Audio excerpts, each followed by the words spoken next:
আপনারা জানেন এই গত জুম্মার দিন সারা বাংলাদেশে পরিকল্পিতভাবে জামাতি মৌলবীরা বিভিন্ন মসজিদে ইসলামিক ফাউন্ডেশন কর্তৃক নির্দেশিত হয়ে বিভিন্নভাবে নিয়ে গিয়ে খুন মারার চেষ্টা করছে। পাশাপাশি বাংলাদেশের জাতীয় মসজিদ বাইতুল মোকাররমের ইমাম তিনিও প্রায় 10-12 মিনিটের বাইতুল মোকাররমে সেই একটি খুতবা দিয়েছে। আমি অনুরোধ করব সবাইকে সমসাময়িক সময়ের জন্য এই বয়ানটি হচ্ছে শ্রেষ্ঠ বয়ান, সবচেয়ে উল্লেখযোগ্য এবং অত্যন্ত গুরুত্বপূর্ণ। শুনবেন মুফতি মাওলানা আব্দুল মালিক উনি কি বলেছেন? প্রার্থীকে ভোট দিবেন জেনে শুনে বুঝে। ঠিক আমি বলছি, শুধু প্রার্থীর প্রতীক দেখে নয়, শুধু প্রার্থীর দল দেখে নয়, প্রার্থী সম্পর্কে জেনে বুঝে আপনাকে ভোট দিতে হবে। প্রার্থীর চরিত্র কেমন, প্রার্থী দেশে এলাকার জন্য মানুষের সেবা করতে পারবে কিনা, এলাকার কল্যাণে মানুষের কাজ করতে পারবে কিনা, তার সেই ধরনের যোগ্যতা আছে কিনা, এই সমস্ত বিষয় জেনে বুঝে আপনি বলতে ভোটটা হচ্ছে আপনার বিরাট করে একটি আমল।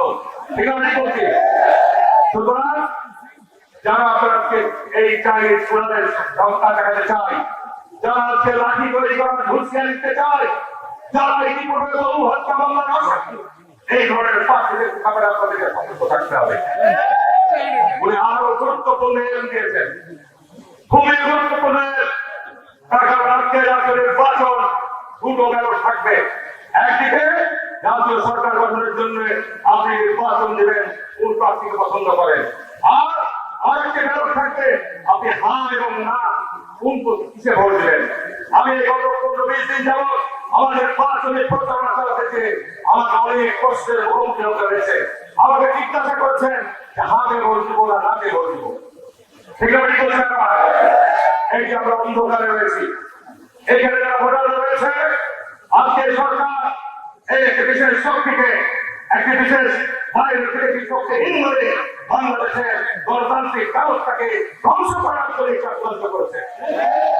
কারণ অন্তর্বর্তী সরকার এই রক্তপাতের মধ্য দিয়ে, পরিবর্তনের মধ্য দিয়ে ক্ষমতা গ্রহণ করার পর দীর্ঘ 1 বছর যাবৎ উনি সংস্কার সংস্কার সংস্কার করে বহু আলোচনা করেছেন।